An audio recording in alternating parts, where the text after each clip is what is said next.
എറണാകുളം ലോക്സഭാ മണ്ഡലം ഒറ്റനോട്ടത്തിൽ UDFിന്റെ ശക്തി കേന്ദ്രം. തുടക്കം മുതലേ തന്നെ ഇരു മുന്നണികളിലും വലിയ തരത്തിലുള്ള സസ്പെൻസ് നിലനിന്നിരുന്നു. അതായത് ആരായിരിക്കും അവിടെ മത്സരാർത്ഥി എന്ന കാര്യത്തിൽ. യഥാർത്ഥത്തിൽ UDFിനെ സംബന്ധിച്ചിടത്തോളം UDF ആദ്യമേ തന്നെ ആ സസ്പെൻസ് എല്ലാം തന്നെ പൊളിച്ചതാണ്. കാരണം UDFിന്റെ ഒരു തീരുമാനമുണ്ടായിരുന്നു, ഇത്തവണത്തെ ലോക്സഭാ തെരഞ്ഞെടുപ്പിൽ സിറ്റിംഗ് MP മാരെ മാത്രമാണ് പരിഗണിക്കുന്നതെന്ന്. അതുകൊണ്ട് തന്നെ UDFിനെ സംബന്ധിച്ചിടത്തോളം വലിയ സസ്പെൻസ് ഒന്നും തന്നെ എറണാകുളത്തുണ്ടായിരുന്നില്ല. അവിടെ ഉറപ്പായിരുന്നു ഹൈബി ഈഡൻ തന്നെയാണ് എന്നുള്ളത്. എന്നാൽ മറ്റ് ഒരു സസ്പെൻസ് എന്ന് പറയുന്നത് ഹൈബി ഈഡനെ തകർക്കാൻ ആര് എന്നുള്ള വലിയൊരു ചോദ്യമായിരുന്നു എറണാകുളത്തെ സംബന്ധിച്ചിടത്തോളം ഉയർന്നു കേട്ടിരുന്നത്.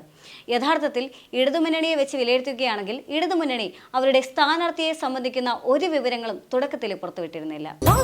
ഗിന്നസ് ബുക്കിൽ ഇടം നേടിയ ചരിത്ര പ്രസിദ്ധമായ ആറ്റുകാൽ പൊങ്കാല 2024 ഫെബ്രുവരി 25 ഞായറാഴ്ച അടുപ്പുവിട്ട് രാവിലെ 10:30 പൊങ്കാല നിവേദ്യം ഉച്ചയ്ക്ക് 2:30. തുടക്കം മുതലേ തന്നെ ഒരു സ്വതന്ത്രൻ വരുന്നു എന്നുള്ള വാർത്തകളെല്ലാം തന്നെ പ്രചരിച്ചിരുന്നു. പക്ഷേ ആരാണ് ആ സ്വതന്ത്രനെന്നോ അല്ലെങ്കിൽ എന്താണ് അയാളെ സംബന്ധിക്കുന്ന വിവരങ്ങളെന്നോ അത്തരത്തിൽ യാതൊരു തരത്തിലുള്ള വിവരങ്ങളും ഇടതുമുന്നണിയുടെ ഭാഗത്തു നിന്നും പുറത്തുവിട്ടിരുന്നില്ല.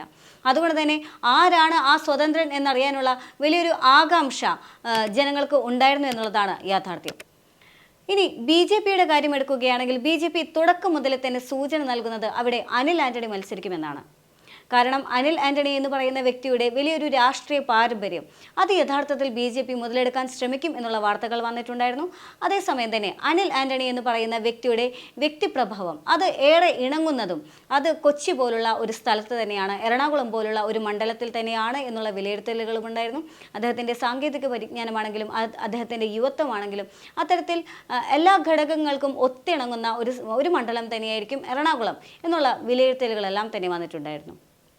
മാത്രമല്ല പ്രധാനമന്ത്രി നരേന്ദ്രമോദിയുടെ റോഡ് ഷോ അടക്കം പിന്നീട് അദ്ദേഹം കേരളം സന്ദർശിച്ച സമയത്താണെങ്കിൽ പോലും കൊച്ചിയിൽ അദ്ദേഹം എത്തുകയും അവിടെ അദ്ദേഹം ചെയ്ത വ്യാവസായിക പരമായിട്ടുള്ള പല നേട്ടങ്ങളും അല്ലെങ്കിൽ അത്തരത്തിലുള്ള പല നീക്കങ്ങളെല്ലാം തന്നെ എറണാകുളത്ത് വലിയൊരു നീക്കം BJPയുടെ ഭാഗത്തു നിന്നും ഉണ്ടാകും എന്നുള്ളതിനുള്ള സൂചനകൾ തന്നെയായിരുന്നു. പക്ഷേ ഇപ്പോൾ എറണാകുളം ലോക്സഭാ മണ്ഡലത്തിൽ BJPയുടെ കരുനീക്കങ്ങളെല്ലാം തന്നെ അപ്പാടെ പൊളിച്ചെഴുതുന്ന രീതിയിലാണ് വാർത്തകളെല്ലാം തന്നെ പ്രചരിക്കുന്നത്. അതായത് അനിൽ ആന്റണി ആയിരിക്കുകയില്ല എറണാകുളത്ത് മത്സരിക്കുക എന്നുള്ള വാർത്തകളാണ് ഇപ്പോൾ പ്രചരിക്കുന്നത് എന്ന് വേണം പറയാൻ. അതേസമയം തന്നെ ഉയർന്നു വരുന്ന അടുത്ത ചോദ്യമാണ് പിന്നെ ആരാണ് എറണാകുളത്തെ സ്ഥാനാർത്ഥി എന്നുള്ളത്. എറണാകുളത്തെ സ്ഥാനാർത്ഥി വിവരങ്ങൾ, അതായത് എറണാകുളത്തെ BJPയുടെ സ്ഥാനാർത്ഥിയെ സംബന്ധിക്കുന്ന വിവരങ്ങൾ പരിശോധിക്കുമ്പോൾ അവിടെ ഏറ്റവും അധികം ഉയർന്നു കേൾക്കുന്ന പേര് വനിതകളുടേതാണ്. അതായത് എറണാകുളം ലോക്സഭാ മണ്ഡലത്തിൽ ഇത്തവണ BJP കളത്തിലിറക്കാൻ ഒരുങ്ങുന്നത് വനിതകളെയാണ് എന്നുള്ളതാണ്. ഒരാളുടെ പേര് മാത്രമല്ല 3 വനിതകളുടെ പേരുകളും ഉയർന്നു കേൾക്കുന്നുണ്ട്. യഥാർത്ഥത്തിൽ ലോക്സഭാ തെരഞ്ഞെടുപ്പിന് മാസങ്ങൾ മാത്രം അവശേഷിക്കെ എറണാകുളം മണ്ഡലത്തിൽ വനിതാ സ്ഥാനാർത്ഥിയെ രംഗത്തിറക്കി വിജയം വരിക്കാനാകുമെന്നാണ് BJPയുടെ കണക്കുകൂട്ടൽ. ആരാകും സ്ഥാനാർത്ഥി എന്ന കാര്യത്തിൽ വ്യക്തതയുണ്ടായിട്ടില്ലെങ്കിലും മഹിളാ മോർച്ച സംസ്ഥാന ഭാരവാഹിയായ വനിതാ ഹരിഹരൻ, സംസ്ഥാന സമിതി അംഗം CV സജിനെ, യുവമോർച്ച നേതാവ് സ്മിത മേനോൻ, BJP സംസ്ഥാന വക്താവ് TP സിന്ധുമോൾ, പത്മജ S മേനോൻ തുടങ്ങിയവരുടെ പേരുകളാണ് ലോക്സഭാ തെരഞ്ഞെടുപ്പിൽ എറണാകുളത്ത് BJP പരിഗണിക്കുന്നതെന്നാണ് നിലവിലെ റിപ്പോർട്ടുകൾ. എറണാകുളം ജില്ല കേന്ദ്രീകരിച്ച് പ്രവർത്തിക്കുന്ന നേതാക്കളാണ് 3 പേരും. നേരത്തെ എറണാകുളം ലോക്സഭാ മണ്ഡലത്തിൽ അനിൽ ആന്റണിയെ BJP പരിഗണിക്കുമെന്നുള്ള അഭ്യൂഹം വളരെയധികം ശക്തമായിരുന്നു. UDFിന്റെ അടിയുറച്ച ലോക്സഭാ മണ്ഡലങ്ങളിൽ ഒന്നാണ് എറണാകുളം. കോൺഗ്രസ് സ്ഥാനാർത്ഥിയായി ഇവിടെ ഹൈബി ഈഡൻ തന്നെ ഇത്തവണയും മത്സരിക്കുമെന്നുള്ള കാര്യത്തിൽ യാതൊരു തർക്കവുമില്ല. അതിനാൽ തന്നെ ഹൈബി ഈഡനെ നേരിടാൻ കഴിയുന്ന കരുത്തുറ്റ സ്ഥാനാർത്ഥിയാകും BJP രംഗത്തിറക്കുക. അടുത്ത കാലത്ത് കോൺഗ്രസിൽ നിന്ന് BJPയിലേക്ക് എത്തിയ അനിൽ ആന്റണിയുടെ പേരിലാണ് ആദ്യഘട്ടത്തിൽ BJP സ്ഥാനാർത്ഥി പട്ടികയിൽ ഉയർന്നിട്ടുണ്ടായിരുന്നത്. ക്രിസ്ത്യൻ വോട്ടുകൾ അധികമുള്ള മണ്ഡലമെന്ന നിലയിൽ എറണാകുളത്ത് അനിൽ ആന്റണിയെ പരിഗണിച്ചാൽ മത്സരത്തിന് ആവേശം കൂടും എന്ന വിലയിരുത്തലുകൾ ആദ്യഘട്ടത്തിൽ തന്നെ ഉയർന്നു വന്നിരുന്നു. എന്നാൽ അനിൽ ആന്റണിയുടെ പേര് എറണാകുളത്തിനും പുറമെ പത്തനംതിട്ടയിലും ചാലക്കുടിയിലും ഇപ്പോൾ ഉയർന്നു കേൾക്കുന്നുണ്ട് എന്നുള്ളത് മറ്റൊരു കാര്യമാണ്. യഥാർത്ഥത്തിൽ BJPയുടെ നീക്കം എന്ന് പറയുന്നത് അത് വളരെ പെട്ടെന്നായിരുന്നു എന്ന് തന്നെ വേണം പറയാൻ. ആദ്യം തന്നെ BJP കളത്തിലിറക്കാനായിട്ട് ഒരുങ്ങിയത് അനിൽ ആന്റണിയാണ്, അല്ലെങ്കിൽ അത്തരമൊരു പ്രചരണമാണ് ഉണ്ടായിട്ടുണ്ടായിരുന്നത്. അതുകൊണ്ട് തന്നെ എല്ലാ ശ്രദ്ധയും അനിൽ ആന്റണിയിൽ മാത്രമായിരുന്നു. പ്രത്യേകിച്ച് മാധ്യമങ്ങളാണെങ്കിൽ പോലും അതല്ലെങ്കിൽ രാഷ്ട്രീയ ലോകമാണെങ്കിൽ പോലും അനിൽ ആന്റണിക്ക് എങ്ങനെയാണ് അവിടെ വോട്ട് നേടാൻ സാധിക്കുക എന്നുള്ള തരത്തിലുള്ള പലതരത്തിലുള്ള വിശകലനങ്ങൾ പോലും വന്നിട്ടുണ്ടായിരുന്നു. എന്നാൽ അതേ സാഹചര്യത്തിലാണ് BJP തങ്ങളുടെ തുറുപ്പ് ചീട്ട് മാറ്റിയെഴുതുന്നത്. അവർ കൃത്യമായി തന്നെ വനിതാ സ്ഥാനാർത്ഥിയെ നിർത്തിക്കൊണ്ട്, അതും ശക്തയായ ഒരു വനിതാ സ്ഥാനാർത്ഥിയെ നിർത്തിക്കൊണ്ട് വോട്ട് മറിക്കാനുള്ള ഒരു നീക്കത്തിലേക്ക് ശ്രമിക്കുന്നത്. എന്തുകൊണ്ടായിരിക്കാം എറണാകുളം പോലുള്ള ഒരു ലോക്സഭാ മണ്ഡലത്തിൽ വനിതാ സ്ഥാനാർത്ഥിയെ നിർത്താനുള്ള തീരുമാനത്തിലേക്ക് BJP എത്തിച്ചേർന്നിട്ടുള്ളത് എന്ന് ആദ്യം പരിശോധിക്കേണ്ടി വരും. അതേസമയം തന്നെ BJP അനിൽ ആന്റണിയെ മാറ്റിയതിന് പിന്നിലുള്ള സാഹചര്യത്തെ കൂടി പരിശോധിക്കേണ്ടി വരും. യഥാർത്ഥത്തിൽ അനിൽ ആന്റണി എന്ന് പറയുന്ന വ്യക്തിയെ പരിഗണിക്കാനുള്ള സാധ്യത എന്ന് പറയുന്നത് അദ്ദേഹത്തിന് വ്യക്തമായ ഒരു രാഷ്ട്രീയ പാരമ്പര്യമുണ്ട് എന്നുള്ളതാണ്. അതൊരു പക്ഷേ BJP പാർട്ടിയിൽ അല്ലെങ്കിൽ പോലും അദ്ദേഹത്തിന്റെ പിതാവ് AK ആന്റണിയുടെ കോൺഗ്രസിൽ, അല്ലെങ്കിൽ അനിൽ ആന്റണിയുടെ ആണെങ്കിലും AK ആന്റണിയുടെ ആണെങ്കിലും വലിയൊരു ലെഗസി അതൊരു പക്ഷേ വോട്ടാക്കി മാറ്റാനായിട്ട് BJPക്ക് സാധിക്കുമെന്നുള്ള വലിയൊരു പ്രതീക്ഷ BJPയെ സംബന്ധിച്ചിടത്തോളം ഉണ്ടായിരുന്നു.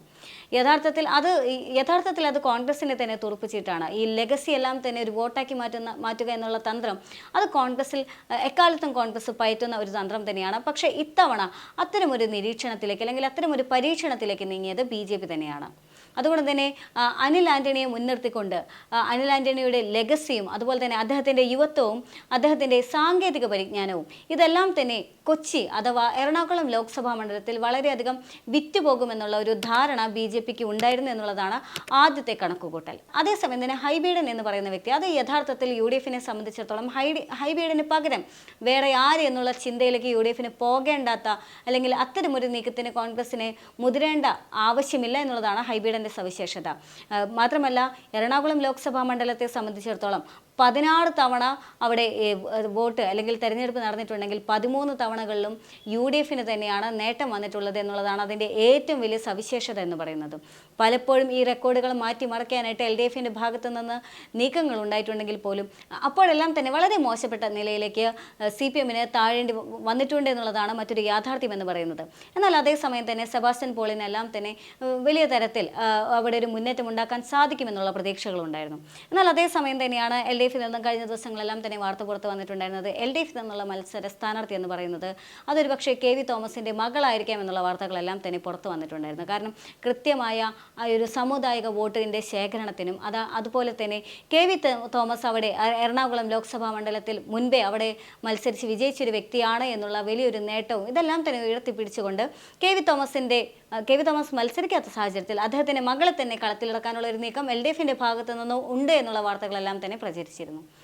അപ്പോഴെല്ലാം തന്നെ BJPയെ സംബന്ധിച്ചിടത്തോളം തങ്ങളുടെ സ്ഥാനാർത്ഥിയെ പറ്റിയുള്ള യാതൊരു തരത്തിലുള്ള നീക്കങ്ങളും BJP പുറത്തുവിട്ടിരുന്നില്ല. അവിടെയെല്ലാം തന്നെ BJP മൗനം പാലിക്കുകയായിരുന്നു. യഥാർത്ഥത്തിൽ ഒറ്റയടിക്കാണ് അനിൽ ആന്റണിയെ വെട്ടിക്കൊണ്ട് അവിടെ വനിതാ സ്ഥാനാർത്ഥികൾ വരുന്നത് ഉചിതമായിരിക്കും എന്നുള്ളൊരു തീരുമാനത്തിലേക്ക് BJP എത്തിയത് എന്നുള്ളതാണ്.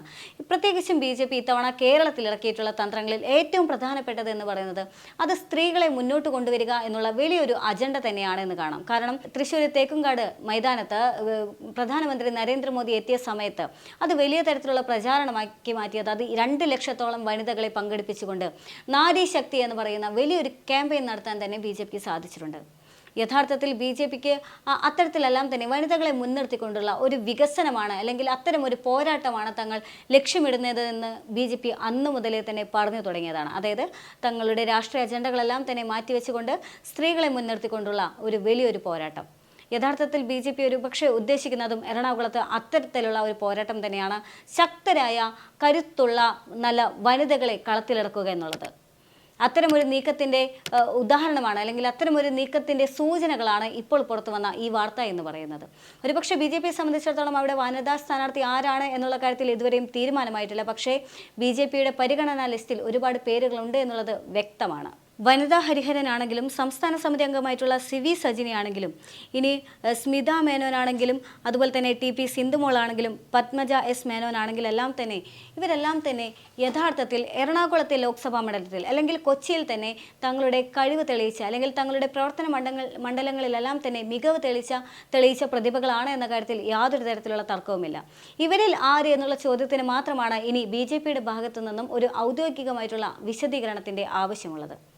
എന്തൊക്കെ തന്നെയാണെങ്കിലും ലോക്സഭാ തെരഞ്ഞെടുപ്പ് അടുത്തുകൊണ്ടിരിക്കുകയാണ്. ഇടതുപക്ഷത്തെ സംബന്ധിച്ചിടത്തോളം അവർ ഇന്ന് ആ ഒരു സ്ഥാനാർത്ഥി ആര് എന്നുള്ള കാര്യത്തിൽ ഒരു ഉത്തരമായി രംഗത്തെത്തിയിട്ടുണ്ട്. ആരായിരിക്കും തങ്ങളുടെ സ്ഥാനാർത്ഥി എന്നുള്ള കാര്യത്തിൽ. അതേസമയം തന്നെ കോൺഗ്രസിന്റെ ഭാഗത്തു നിന്നാണെങ്കിലും ഹൈബീഡനും മാറ്റുന്ന അല്ലെങ്കിൽ ഒരു പ്രശ്നമില്ല എന്നുള്ള നിലപാട് തന്നെയാണ്. ഹൈബീഡൻ തന്നെയാണ് എറണാകുളത്തെ റെപ്രസെന്റ് ചെയ്ത് വരുന്നത് എന്നുള്ള കാര്യത്തിൽ യാതൊരു തർക്കവുമില്ല. ഇനി അറിയാനുള്ളത് BJPയെ സംബന്ധിച്ചാണ്. BJPയിൽ ഈ വനിതകളിൽ ആര് എന്നുള്ളൊരു ചോദ്യമാണ്. അങ്ങനെയാണെങ്കിൽ BJP ഇത്തവണ വനിതകളെ കളത്തിലിറക്കുന്നുണ്ടെങ്കിൽ, ഹൈബീഡനെ തകർക്കാനായിട്ട് BJP വനിതകളെ കളത്തിലിറക്കുന്നുണ്ടെങ്കിൽ BJPയെ സംബന്ധിച്ചിടത്തോളം വ്യക്തമായ പഠനമില്ലാതെ BJP അത്തരത്തിലുള്ള യാതൊരു നീക്കത്തിനും മുതിരുകയില്ല എന്നുള്ളതാണ് വാസ്തവം എന്ന് പറയുന്നത്. ഇനി അത്തരമൊരു നീക്കം BJPയുടെ ഭാഗത്തു നിന്നുണ്ടെങ്കിൽ, അഥവാ ഒരു മാറ്റി പരീക്ഷണത്തിന് BJP തയ്യാറാണെങ്കിൽ അതിന് ഉള്ളിൽ തന്നെ BJPക്ക് ശക്തമായ ഒരു തീരുമാനമുണ്ടാകും, അല്ലെങ്കിൽ കൃത്യമായ ഒരു പ്ലാൻ ഉണ്ടാകും എന്നുള്ള കാര്യത്തിൽ യാതൊരു തരത്തിലുള്ള സംശയവുമില്ല. ഇനി ആരാണ് ആ ശക്തയായ സ്ഥാനാർത്ഥി എന്നുള്ള വിവരം മാത്രം BJP ഔദ്യോഗികമായി പുറത്തുവിട്ടാൽ മതി.